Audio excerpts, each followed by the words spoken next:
අපි සම්බන්ධ වෙන්නේ ඔයාගේ විෂය නිර්දේශයේ එක කොටසක් ආවරණය කරන්න.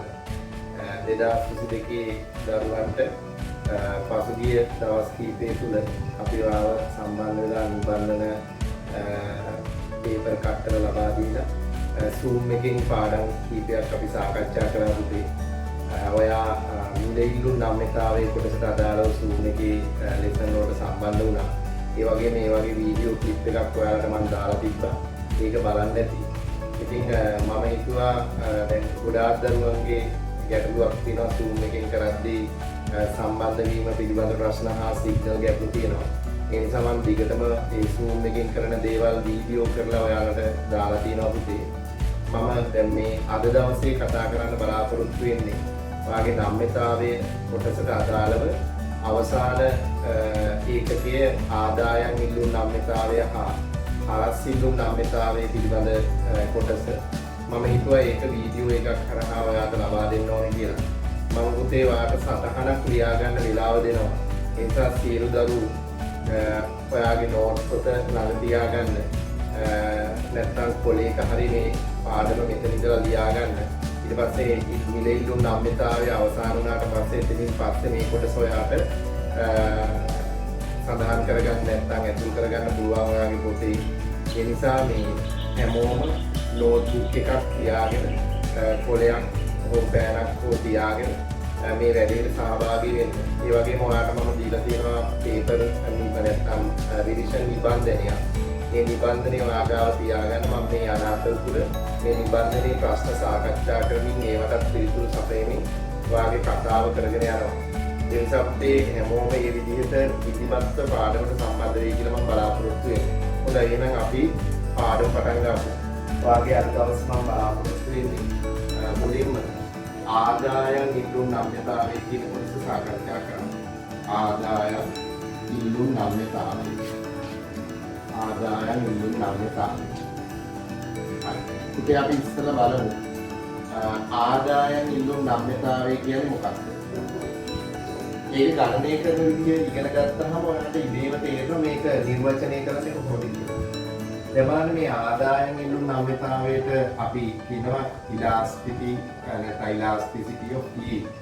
yield elasticity of demand සමානයි. මේකේ ඉරෙන් උඩට ගන්නවා ඩෙල්ටා Q වල ප්‍රතිශතක වෙනස. ඉරෙන් යටට ගන්න ඩෙල්ටා Y වල ප්‍රතිශතක වෙනස. ඒ කියන්නේ මොකද්ද මම මේ සරලව ලිව්වේ? ඒ කියන්නේ දැන් මේකෙදි හොයන්නේ පුතේ පාරිභෝගික මුදල් ආදායම තමයි මේ වෙලාවේ ස්වායත්ත විචල්්‍යයේ විදිහට යොදාගන්නේ. පරායත්ත විචල්්‍යය වෙන්නේ සලකා බලන භාණ්ඩයේ ඉල්ලුම් ප්‍රමාණය කියන විචල්්‍යය. ඒතකොට මේ වෙලාවේ අපි බලනවා පාරිභෝගික ආදායමේ සිදුවන ප්‍රතිශතක වෙනස් වීමට සංවේදීව සලකා බලන භාණ්ඩයේ ඉල්ලුම් ප්‍රමාණයේ සිදුවන සංවේදීතාවය සංඛ්‍යාත්මකව ගණනය කිරීම තමයි ආදායම් ඉල්ලුම් නම්‍යතාවයෙන් අදහස් වෙන්නේ. ඒතර මේ කෙටියෙන් මම මේ සූත්‍රයම අපි නිර්වචනයක් ගොඩනගා ගන්නවා. මේක වචනේ ලිව්වොත් අපි ආදායම් ඉල්ලුම් නම්‍යතාව සමානයි.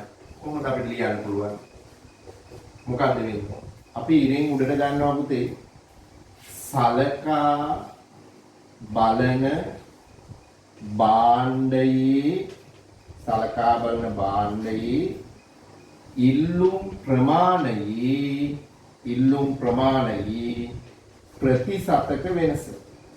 ප්‍රතිශතක වෙනස ගන්නවා ඉරෙන් උඩට. සලකා බලන භාණ්ඩයේ ඉල්ලුම් ප්‍රමාණයේ ප්‍රතිශතක වෙනස ඉරෙන් උඩට ගන්නවා.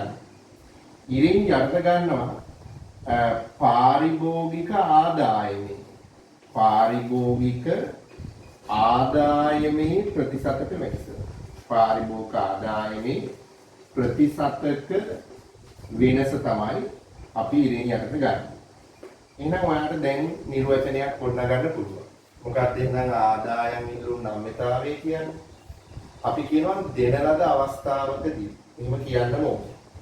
අනිකුත් සාධක නොවෙනස්ව තිබියදී පාරිභෝගික ආදායමේ ප්‍රතිශතක වෙනස් වීමට සංවේදීව සලකා බලන භාණ්ඩයේ ඉල්ලුම් ප්‍රමාණයේ ප්‍රතිශතක වෙනස් වීම හෙවත් සලකා බල භාණ්ඩේ ඉල්ලුම් ප්‍රමාණය දක්වන සංවේදීතාවය සංඛ්‍යාත්මකව ගණනය කිරීමට අපි කියනවා ආදායම් ඉල්ලුම් නම්‍යතාවය කියලා.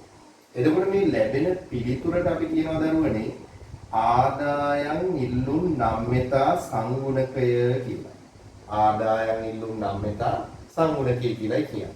ඉතින් මේක ගණනය කරන්න ඔයාට ගණිතමය සමීකරණයක් දීලා තියෙනවා මෙහෙම. මේ ආදායම් ඉල්ලුම් නම්‍යතාවය ප්‍රයත්‍ය අපි ඉදිරියේදී යොදා ගන්න මෙන්න මේ සූත්‍රය. EDY සමානයි ඩෙල්ටා Q බෙදීම ඩෙල්ටා Y වැඩි කිරීම y යට q. මෙන්න මේ වගේ සමීකරණයක් අපි යොදා ගන්නවා සරල සමීකරණ. මේකට පද ආදේශ කරන්නේ කොහොමද කියන එක මම තව ටිකකින් ගානක් හදලා ඔයාලට කියලා දෙනවා. හරි එහෙනම් ලියා ගන්න පුතේ හැමෝම මාතෘකාව ආදායම් ඉල්ලුම් නම්‍යතාව. ආදායම් ඉල්ලුම් නම්‍යතාව. හරි. right. ඒ අර්ථ දිනමු අපි මෙහෙම. දෙන ලද අවස්ථාවකදී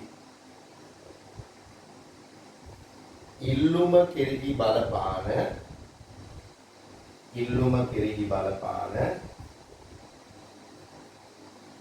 අනෙකුත් සියලු සාධක නොවෙනස්ව තිබියදී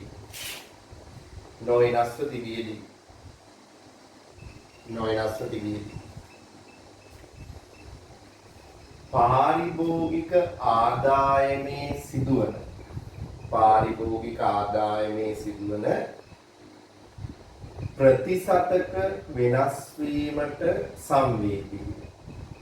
ප්‍රතිශතක වෙනස් වීමට සංවේදීව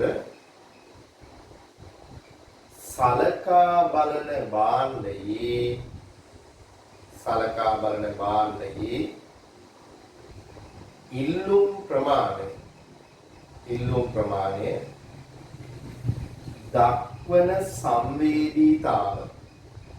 දක්වන සංවේදීතාව සංඛ්‍යාත්මකව ගණනය කිරීම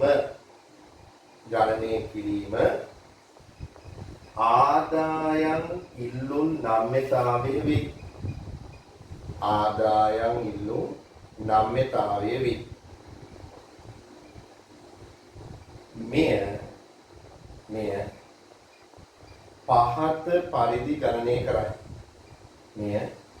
පහත පරිදි ගණනය කරයි.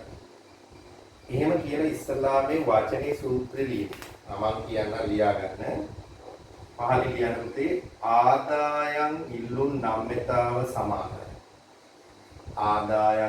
නම්‍යතාව සමානයි.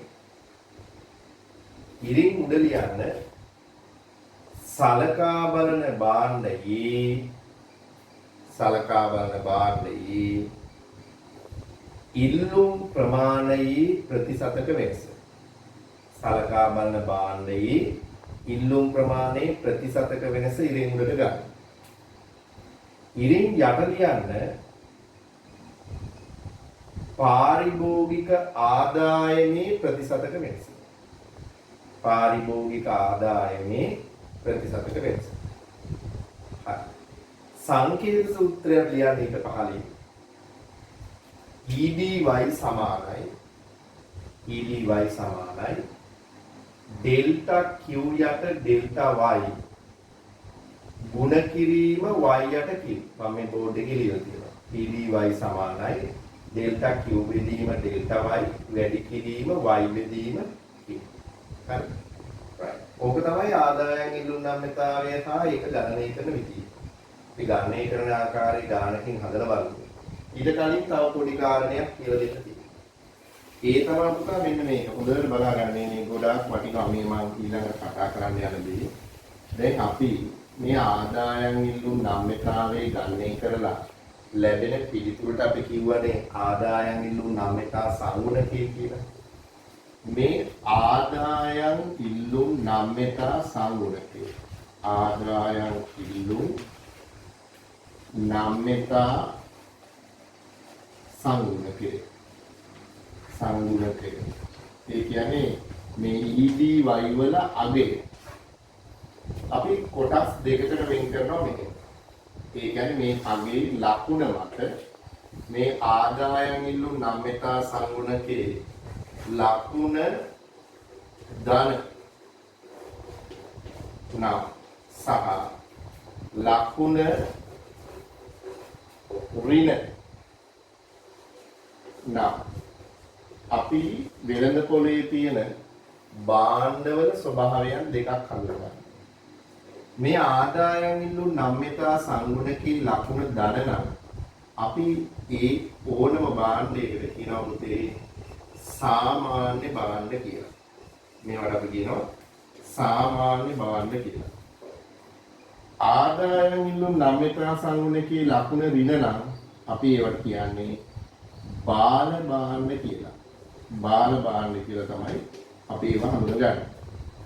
එතකොට මේ ධන අගයේ නැවත කොටස් දෙකකට අපි බෙදමු.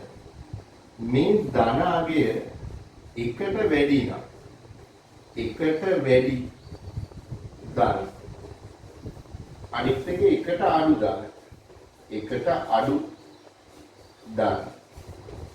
එතකොට මේ අනුව නැවත මේ සාමාන්‍ය භාණ්ඩ කොටස් දෙකකට බෙදනවා මෙහෙම. මේ ධනාගේ එකට වැඩි නම් අපි ඒවට කියනවා සුකෝපභෝගී භාණ්ඩ කියලා. මේවට අපි කියනවා සුකෝපභෝගී භාණ්ඩ කියලා. ධනාගේ එකට අඩුයි නම් අපි කියනවා අත්‍යවශ්‍ය භාණ්ඩ කියලා. අත්‍යවශ්‍ය භාණ්ඩ. දැන් බලන්න මෙන්න මේ කාරණේ ගොඩාක් වටිනවා අපිට බහුවර්ණ පේපර් එකේ. රචනා පේපර් එකේ මේ වගේ ඒවා ආවේ නැතුණාට බහුවර්ණ පේපර් එකේදී විශාල ප්‍රශ්න සංඛ්‍යාවක් දැනටමත් දීලා තියෙනවා. ඒ කියන්නේ මේ ආදායම් ඉල්ලු නම්‍යතා සංගුණකේ ලකුණ හා අගය පදනම් කරගෙන වෙළඳ පොලේ තියෙන භාණ්ඩවල ස්වභාවය හඳුනා ගන්න පුළුවන්. කොහොමද අපි ඒක කරන්නේ? ආදායම් ඉල්ලු නම්‍යතා සංගුණකේ ලකුණ ධන නම් පුතේ අපි ඒවට කියනවා සාමාන්‍ය භාණ්ඩ. ඍණ නම් ඒ ඕනම භාණ්ඩයක් බාල භාණ්ඩ වෙනවා. එතකොට මේ සාමාන්‍ය භාණ්ඩ නැවත කොටස් දෙකකට බෙදනවා මේ ධනාගේ එකට වැඩි හෝ එකට අඩු වගේ මත. මේ ලැබෙන ධනාගේ එකට වැඩි නම් ඒවට අපි කියනවා සුකෝපභෝගී භාණ්ඩ කියලා. මේ ධනාගේ එකට අඩුයි නම් ඒවට අපි කියනවා අත්‍යවශ්‍ය භාණ්ඩ කියලා. මෙන්න මේ විදිහට මේ ආදායම් ඉල්ලු නම්‍යතා සංගුණකේ ලකුණ හා අගේ පදනම් කරගෙන වෙළඳ පොලේ තියෙන භාණ්ඩවල ස්වභාවය අඳුන ගන්න පුළුවන්. හරි අපි ඒක සටහනක් ලියාගමු. මාතෘකාවක් ලියා ගන්න මෙහෙම. පහලින් ලියන මාතෘකාව ආදායම් ඉල්ලු නම්‍යතා මාතෘකාව ආදායම් ඉල්ලු නම්‍යතා සංගුණකය පදනම්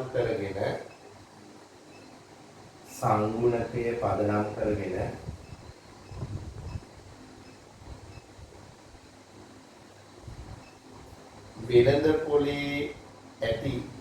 වෙළඳ පොලේ ඇති භාණ්ඩවල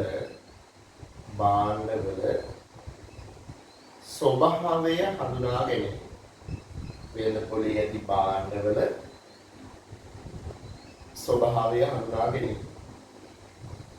පුතේ දැන් ඔයාලට සිද්ධ වෙනවා මේ බෝඩ් එකේ තියෙන chart එක ලියා ගන්න.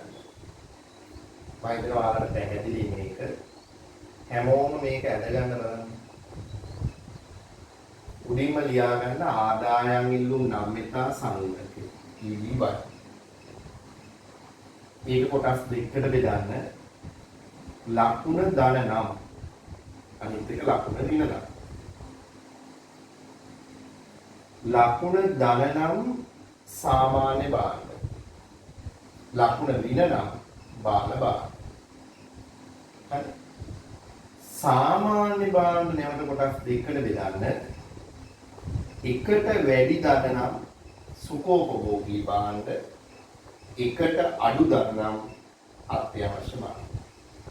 හරි. විනාඩියක් දෙන්න ඉක්මනින් ලියා ගන්න බලන්න. හැමෝටම පේනවා මේක.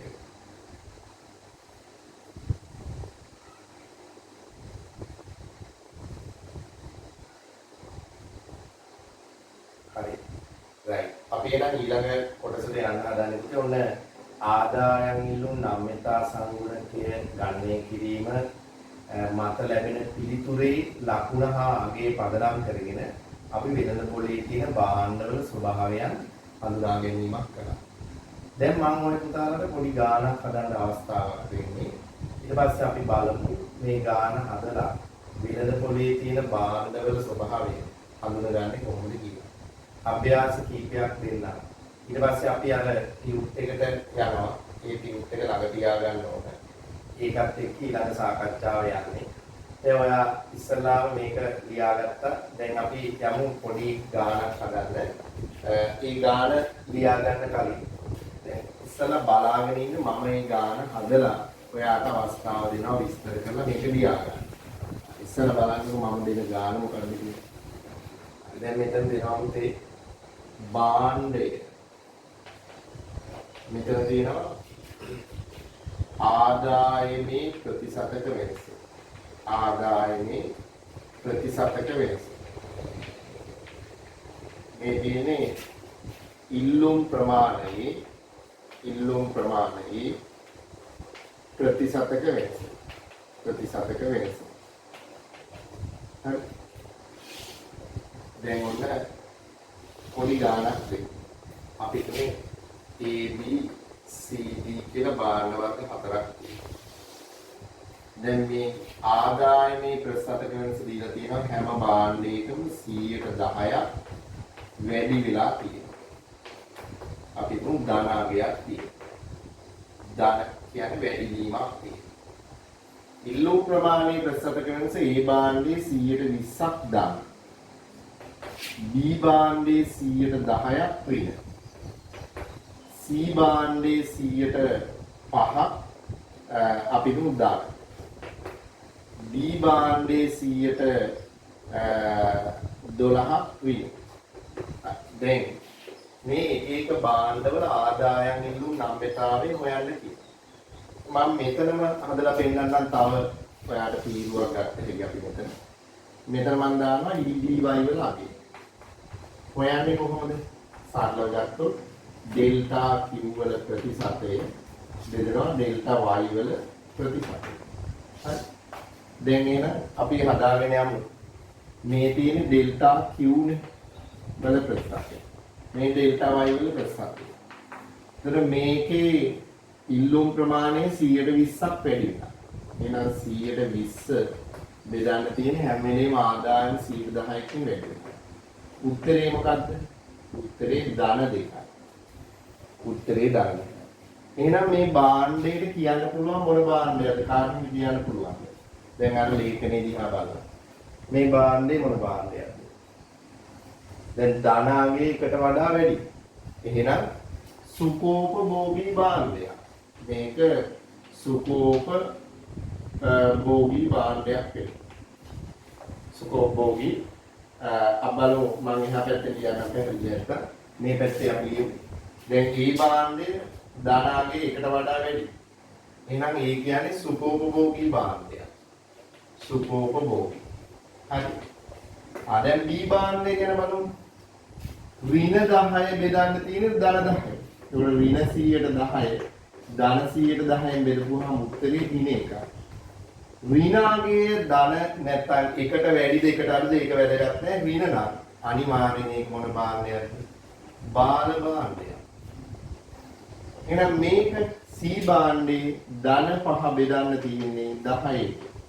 උත්තරේ 0.5යි හැබැයි ධන.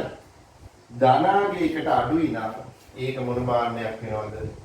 අත්‍යවශ්‍ය භාණ්ඩයක් වෙනවා. අත්‍යවශ්‍ය භාණ්ඩයක් වෙනවා. ඒ වගේම මේකේ අහපව ඍණ 12 බෙදන්න තියෙන ඍණ 10යි. ධන 10යි. ඒතර උත්තරේ ඍණ 1.2. එතනත් ඍණ ගානක්. උත්තරය බාල භාණ්ඩයක් D කියන්නේ. බාල. දැන් ඔයාලට තේරෙනවා. එතකොට මේ භාණ්ඩය මොන භාණ්ඩයක්ද කියලා හොයාගන්න පුළුවන් ආදායම් ඉල්ලුම් නම්‍යතා සංගුණකේ අපි දන්නවා නම් මම මේ පළවෙනි ක්‍රමයට ගානක් දුන්නේ. අපි ලේඛනයක් දීලා තිබ්බහම ගානක් හදන ආකාරය ඉගෙන ගමු. දැන් පුතේ ඔයා මේ ගාන හදාගන්න ඕන. හරි. ඔයා තීරු 4ක් 1 2 3 4 5ක් ගන්න. තීරු 5ක් ගන්න. භාණ්ඩයේ ආදායමේ ප්‍රතිශතක වෙනස, ඉල්ලුම් ප්‍රමාණයේ ප්‍රතිශතක වෙනස, ආදායම් ඉල්ලුම් නම්‍යතා සංගුණකය, දැන් භාණ්ඩයේ ස්වභාවය කියලා තීරුවක් ගන්න. භාණ්ඩයේ ABCD කියලා පහළට දාන්න. ආදායමේ ප්‍රතිශතක වෙනස හැම වෙලෙම 110යි. ඉල්ලුම් ප්‍රමාණයේ ප්‍රතිශතක වෙනස 120, 100ට ඍණ 10, 100ට 5, 100ට ඍණ 12. හරි. දැන් ආදායම් ඉල්ලුම් නම්‍යතා සංගුණකයේ අගය හොයලා දාගන්න. පළවෙනි එකේ ධන 2යි, දෙවෙනි එකේ ඍණ 1යි, තුන්වෙනි එකේ ධන 0.5යි, හතරවෙනි එකේ ඍණ 1.2යි. හරිද? දැන් ඔයාලට පුළුවන් ඒ අනුව භාණ්ඩයේ ස්වභාවය කියන තීරුවේ දාන්න. A කියන්නේ සුඛෝපභෝගී භාණ්ඩයක්, B කියන්නේ බාල භාණ්ඩයක්, C කියන්නේ අත්‍යවශ්‍ය භාණ්ඩයක්, D කියන්නේ බාල භාණ්ඩයක්. දැන් ඔන්න පළවෙනි අභ්‍යාසය ඔයාලට තේරෙන්න ඕන. ඒකට කීටි පේපර් එකේ දෙන්න පුළුවන් එක ක්‍රමයක් තමයි ඔය මම කියලා දුන්නේ. හරි. දැන් දෙවෙනි ක්‍රමයට අපි සූත්‍රේ භාවිතා කරන ගානක් හදන්න යනවා. අපි බලමු මේ වගේ ගානක් අපිට කොහොමද හම්බෙන්නේ කියලා. හරි. දැන් ඉස්සර බලාගෙන මම ගාන හදන්න දෙන්නම්. ඊට පස්සේ අපි අර අභ්‍යාස පොතේ තියෙන ගණන් අපි වාක්‍යයක හදන්න අවස්ථාව ගන්නවා. මේ ඉස්සර තීරි කාරණේ ඉගෙන ගන්න. හරි බලන්න දැන් මේකේ තියෙනවා පුතේ අපි හිතමු මේ තියෙන්නේ භාණ්ඩය. භාණ්ඩයේ මේ පැත්තට ගාමු ආදායමේ ප්‍රතිශතක වෙනස. ආදායමේ ප්‍රතිශතක වෙනස. මේ පැත්තේ තියෙනවා ඉල්ලුම් ප්‍රමාණයේ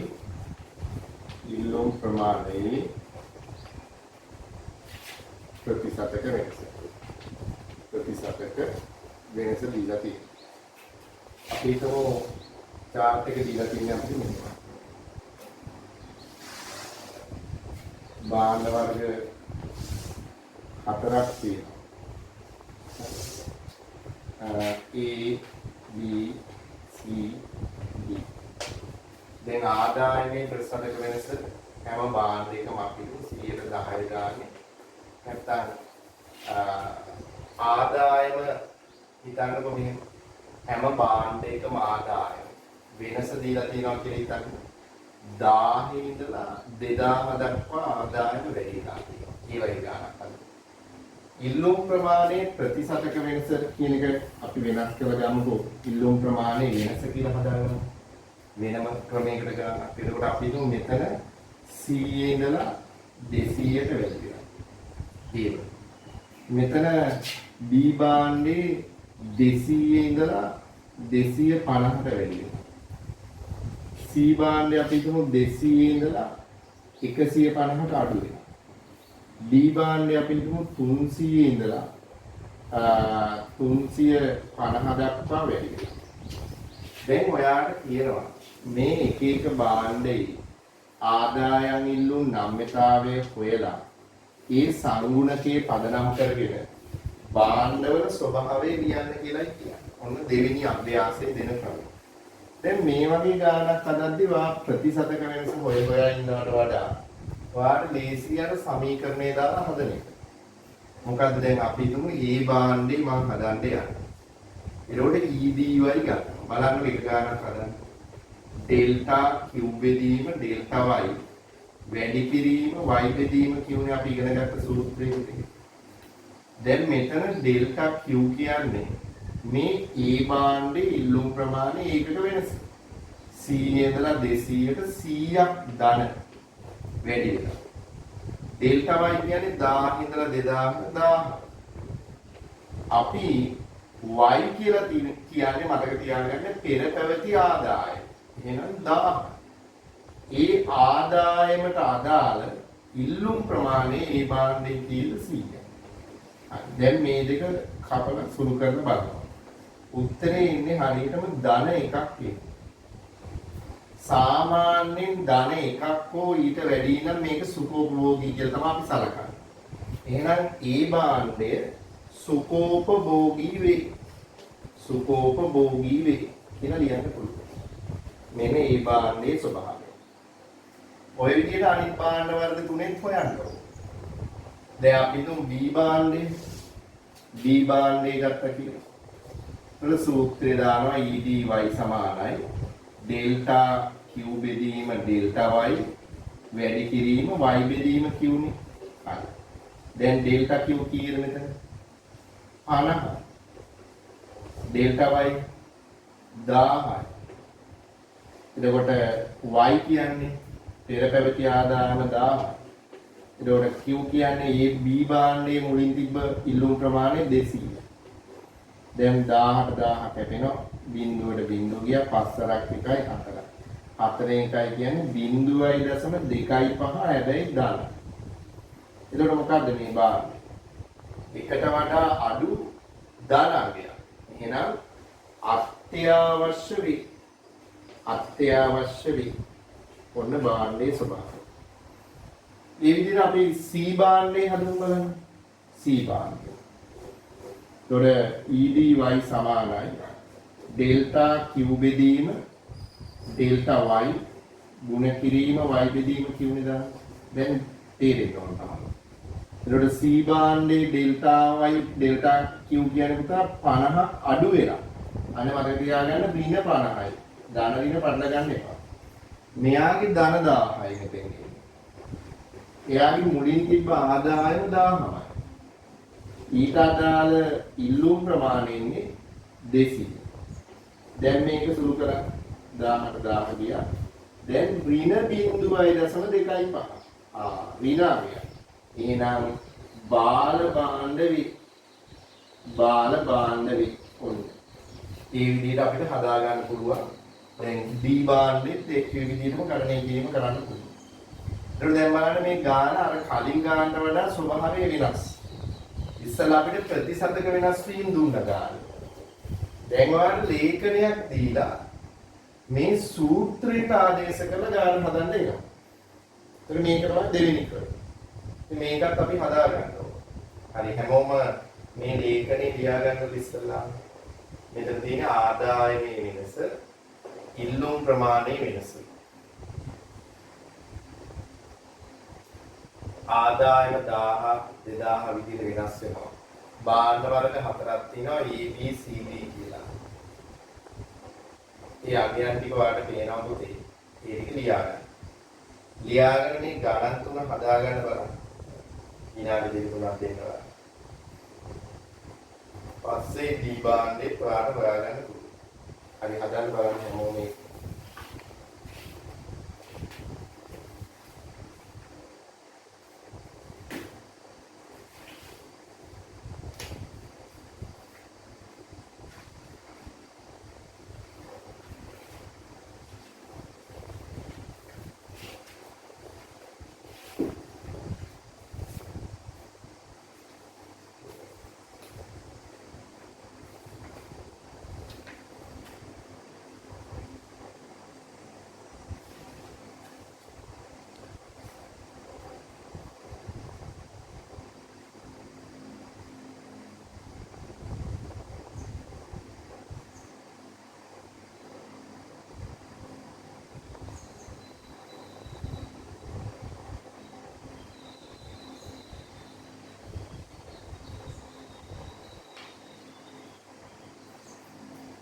හරි. දැන් එහෙනම් ඔයාලා ගන්න බලන්න පුතේ ඔයාලගේ නිබන්ධනය අර එදා මම ඔයාලට දුන්න නිබන්ධනය ගන්න. ඒ නිබන්ධනයේ පිටු අංක 21ට එන්න. අනිත් ඒවා පිළිවෙලට කියනවා පුතේ. පිටු අංක 21ට එන්න. පිටු අංක 21. පිටු අංක 21 17 වෙනි ප්‍රශ්නේ පළවෙනි කොටස බලා ගන්න. ඊට අංක 21 17 වෙනි ප්‍රශ්නේ පළවෙනි කොටස බලා ගන්න. හැමෝම හරි. එතන ප්‍රශ්නේ දීලා දිනවා ඔයාලට පේනවා ඇති. ආදායම් ඉල්ලුම් නම්‍යතාව අර්ථ දක්වා ඒ ගණනය කරන ආකාරය පැහැදිලි කරන්න. ආදායම් ඉල්ලුම් නම්‍යතාව ගණනය කරන ආකාරය දක්වා නැත්නම් නිර්වචනය කර ඒක ගණනය කරන ආකාරය දක්වන්න කියලා තියෙනවා. ඉතින් දැන් ඔයා මේක පොතේ ලියන්න එපා ඔයාගේ ටියුට් එකේම ලියන්න. මම මේ දැන් කියන උත්තරේ. ආදායම් ඉල්ලුම් නම්‍යතාවේ ඔයා දන්නවා නිර්වචනය කරන්නේ කොහොමද? අලියා ගන්න දැන් අපි කියලා දුන්නා. අපි ලියමු. දෙන ලද අවස්ථාවකදී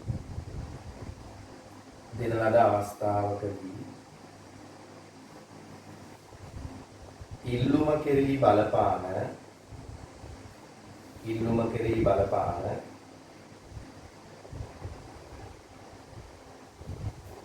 අනෙකුත්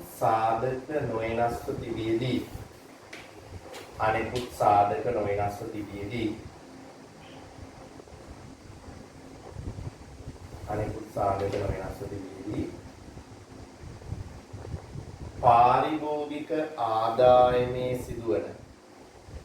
පාරිභෝගික ආදායමේ සිදුවන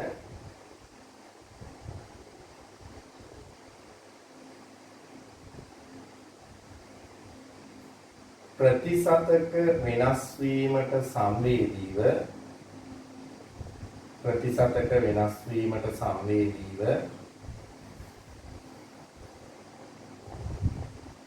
එහි ඉල්ලුම් ප්‍රමාණය දක්වන සංවේදීතාවය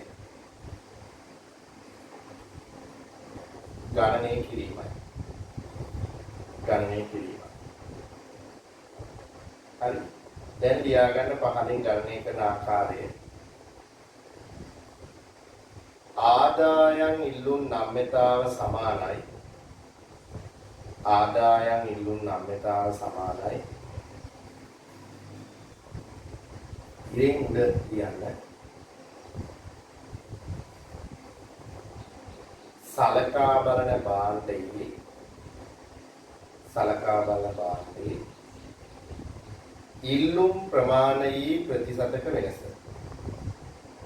ඉල්ලුම් ප්‍රමාණයේ ප්‍රතිශතක වෙනස. ඉතින් යට ලියන්න. පාරිභෝගික ආදායමේ ප්‍රතිශතක වෙනස. හරි. ඒකේ සමකීර්ණ සූත්‍රය උනා ලියන හැටි EDY සමානයි ඩෙල්ටා Q යට ඩෙල්ටා y වැඩි කිරීම y බෙදීම Q. අපි දැන් මේ දාපු සමීකරණ ඩෙල්ටා Q බෙදීම ඩෙල්ටා y වැඩි කිරීම y බෙදීම Q. හරි.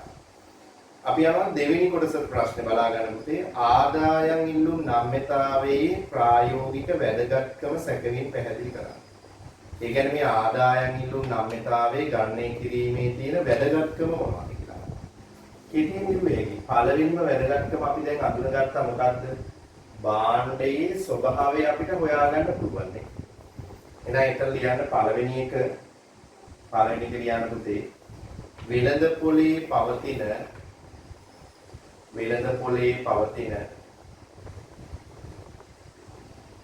භාණ්ඩවල ස්වභාවය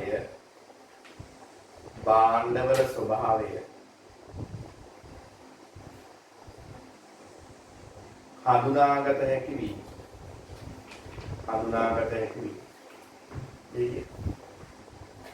තව ප්‍රයෝජනයක් තියෙනවා. ඒ තමයි මේ මිල තීරණය කරද්දී නිෂ්පාදකීන්ට වැදගත්. මොකද මේවා අත්‍යවශ්‍යද සුඛෝපභෝගීද බාල භාණ්ඩද කියන එක මත මිල තීරණය කරද්දී වැදගත්. එහෙනම් ලියන්න දෙවෙනි එක.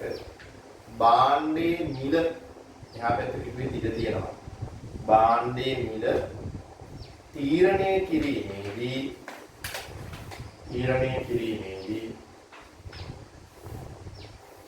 නිෂ්පාදකීන්ට වැදගත් වීම. භාණ්ඩයේ මිල තීරණය කිරීමේදී නිෂ්පාදකීන්ට වැදගත් වීම.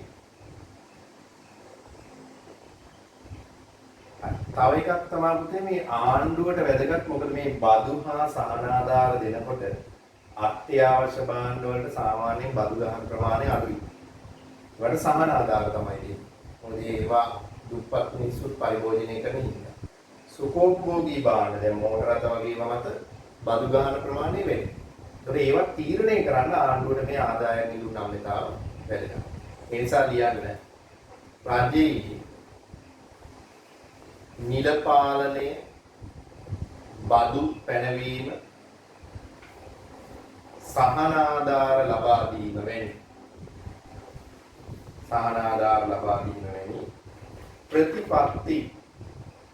ප්‍රතිපත්ති ක්‍රියාත්මක කිරීම සඳහා වැදගත් වීම.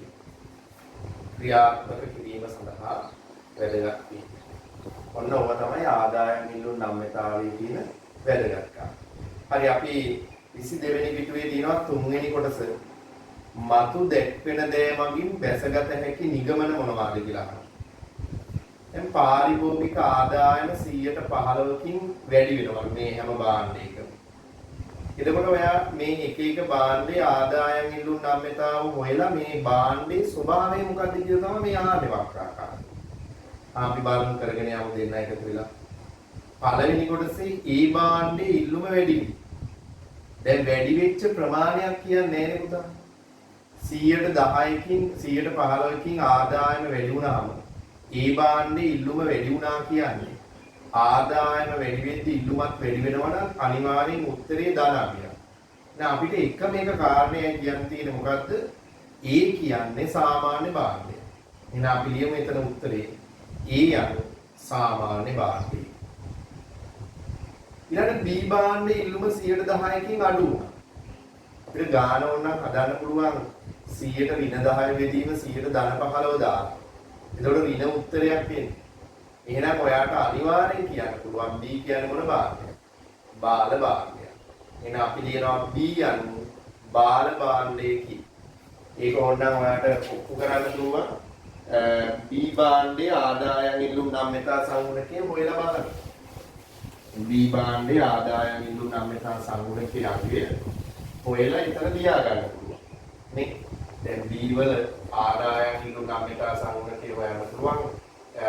ඉල්ලුම් ප්‍රමාණය 10%කින් අඩු වෙලා ආදායම 15%කින් වැඩි වෙලාද 5.2යි 3යි ඍණ 0.6යි එන්නේ. ඊළඟ ඍණාංගයක් නම් බාල භාණ්ඩය. ඒකයි කියන්නේ. ඊළඟ C භාණ්ඩය මොකද කියන්නේ? ආදායම 15%කින් වැඩි වෙන එක ස්ථිරයි. ඉල්ලුම් ප්‍රමාණය 20%කින් වැඩි වෙලා ධනාභිය. එහෙනම් මෙතන 5.4යි 5.3යි කියන්නේ 1.33යි හැබැයි ධනාභිය. එකට වඩා වැඩි නිදන්න. එහෙනම් C යනු සුඛෝපභෝගී භාණ්ඩයක් වේ. D ඉල්ලුම 8කින් වැඩි. D වල ඉල්ලුම 8කින් වැඩි ධන අගය. මෙතන 115. එතන බිඳුවයි දශම ගාණක් කියන්නේ. බිඳුවයි දශම ගාණක් කියන්නේ. එහෙනම් ධන බිඳුවයි දශම කියන්නේ එකට වඩා අඩුයි අත්‍යවශ්‍ය භාණ්ඩය. එහෙනම් D යනු අත්‍යවශ්‍ය භාණ්ඩයක් වේ. ඔන්න ඒකේ උත්තරේ ලියාගන්න. තව ප්‍රශ්න දෙකයි අපි කතා කරන්නේ. එතකොට මේ කොටස ඉවරයි. හරි බලා ගන්න. 18 වෙනි ප්‍රශ්නේ කිසියම් පුද්ගලයෙක් ABC යනුවෙන් භාණ්ඩ 3ක් මිලට ගනී. ඔහුගේ ආදායම 12%කින් වැඩි වීමේ ප්‍රතිඵලය වන්නේ A භාණ්ඩයේ ඉල්ලුම් ප්‍රමාණය 700 ඉඳලා 800ට වැඩි වෙනවා. B භාණ්ඩයේ ඉල්ලුම් ප්‍රමාණය 160 ඉඳලා 55 දක්වා අඩු වෙනවා. C භාණ්ඩයේ ඉල්ලුම් ප්‍රමාණය 200 ඉඳලා 210 දක්වා වැඩි වෙනවා. දැන් මේකේ අහන්නේ මොකක්ද මේකේ ප්‍රශ්නේ වෙන්නේ පුතා? මේ භාණ්ඩ තුනේ ස්වභාවය තමයි වක්‍රාකාරයෙන් අහලා දෙන්නේ. එතන ඉඩ දීලා නෑ ඔයාට. හදන්න ඕනේ භාණ්ඩ තුනේ ස්වභාවය.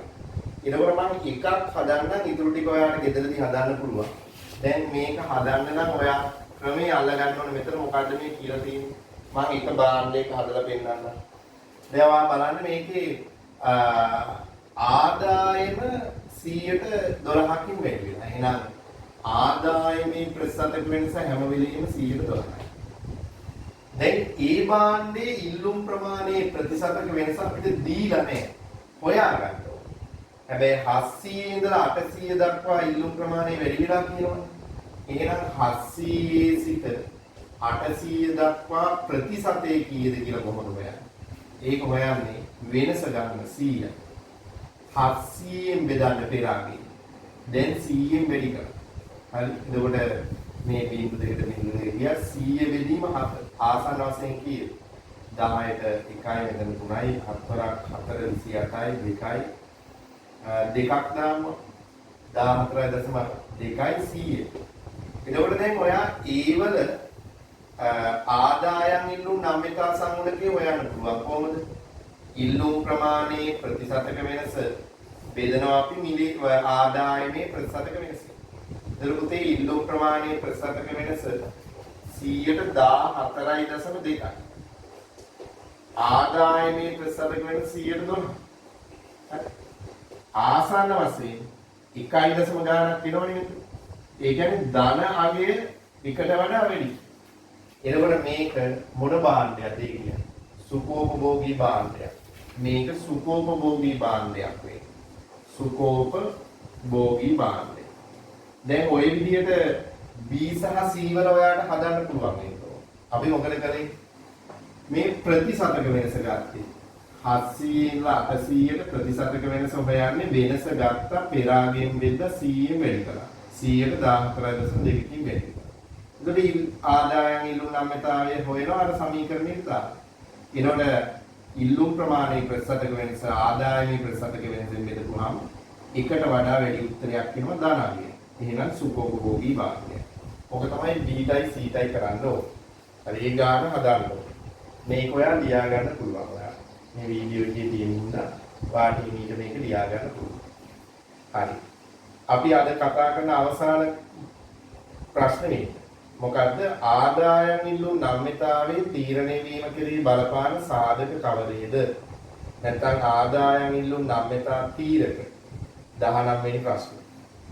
උතේ ආදායම් ඉල්ලුම් නම්‍යතාවයේ තීරණය කරන සාධක ගත්තොත් ප්‍රධානම සාධකය තමයි පාරිභෝගික ආදායම් මට්ටම. එයි මම එහෙම කියන්නේ. එකම භාණ්ඩයක් ආදායම් වැඩි පුජ්‍යලයින්ට එක නම්‍යතාවයකුත් ආදායම අඩු පුජ්‍යලයින්ට තව නම්‍යතාවයකුත් තියෙන පුළුවන්. දැන් උදාහරණයක් ගත්තොත් අපි හිතමු ඉහළ ආදායම් ලාභීන්ට ෆුඩ් සයිකලයක් කියන්නේ බාල භාණ්ඩයක්. එතකොට එයාලගේ ආදායම් ඉල්ලුම් නම්‍යතාව දිනාගයක්. පහළ ආදායම් ලාභීන්ට ෆුඩ් සයිකලය කියන්නේ සමහර අත්‍යවශ්‍ය භාණ්ඩයක්. එතකොට එයාලගේ ආදායම් ඉල්ලුම් නම්‍යතාවේ ධනාගයක් ගන්න. ඒ නිසා ආදායම් මට්ටම බලපානවා ආදායම් ඉල්ලුම් නම්‍යතාව තීරණය වෙනවා. එහෙනම් එතන ලියන්න පළවෙනිම කාරණේ ලියා ගන්න. පාරිභෝගික ආදායම් මට්ටම. පාරිභෝගික ආදායම් මට්ටම. දෙවෙනි කාරණේ තමයි පුතේ භාණ්ඩයේ අවශ්‍යතාවයේ ස්වභාවය. ඒ කියන්නේ ඒක සුඛෝපභෝගීද අත්‍යවශ්‍යද බාලද කියන එක මත ආදායම් ඉල්ලුම් නම්‍යතාව වෙනස් වෙන්න පුළුවන්. ඒ නිසා ලියාගන්න දෙවෙනි කාරණේ භාණ්ඩයේ අවශ්‍යතාවයේ ස්වභාවය. භාණ්ඩයේ අවශ්‍යතාවයේ ස්වභාවය. ওই කාරණා දෙක තමයි ප්‍රධාන වශයෙන් ආදායම් ඉල්ලුම් නම්‍යතාවයේ තීරණය වෙන්න බලපාන. එහෙනම් අද මම ඔයාලට මේ ලෙසන් එක මේ පිටි පාඩමෙන් බලාපොරොත්තු වෙන්නේ පුතේ ආදායම් ඉල්ලුම් නම්‍යතාවයේ තියෙන මාතෘකාව ඔයාලට කියලා දෙන්න. ඒක ආදායම් ඉල්ලුම් නම්‍යතාවය කියන්නේ මොකක්ද කියලා අපි ඉගෙන ගත්තා. ආදායම් ඉල්ලුම් නම්‍යතාවය ගණනය කරන්නේ කොහොමද කියලා ඉගෙන ගත්තා. ආදායම් ඉල්ලුම් නම්‍යතා සංගුණකයේ පදනම් කරගෙන වෙළඳ පොලේ තියෙන භාණ්ඩවල ස්වභාවය හඳුනා ගැනීමක් අපි කළා. ඊළඟට ආදායම් ඉල්ලුම් නම්‍යතාවයේ ප්‍රායෝගික වැදගත්කම් මොනවද කියලා අපි ඉගෙන ගත්තා. ඊළඟට ආදායම් ඉල්ලුම් නම්‍යතාවයේ තීරණය කරන සාධක මොනවද කියලා ඉගෙන ගත්තා. ඔය කොටස් ටික පිළිබඳ අවබෝධයක් තිබුණා නම් ආදායම් ඉල්ලුම් නම්‍යතාවයේ පිළිබඳ ප්‍රමාණවත්. එතකොට ඔයා මේ රිවිෂන් එකේ මේ නැත්නම් ටියුට් එකේ ප්‍රශ්න ටිකක් අපි උත්තර ලිව්වා. ඔයා සටහනක් දාගත්තා. ඒ සටහන බලලා අහපව්. මේ යුට් එකේ තේපු ප්‍රශ්න ටික ආපෞසරයක් ඔයා බලයි කියලා මම බලාපොරොත්තු වෙනවා. හරි එහෙනම් අපි අද මේ ඒකකයේ පුලේ ආදායම් ඉල්ලුම් නම්‍යතාවය කියන කොටස තමයි අවසාන කරේ. තවත් ඒකකයකින් අපි ඉදිරියට සම්බන්ධ වෙනවා.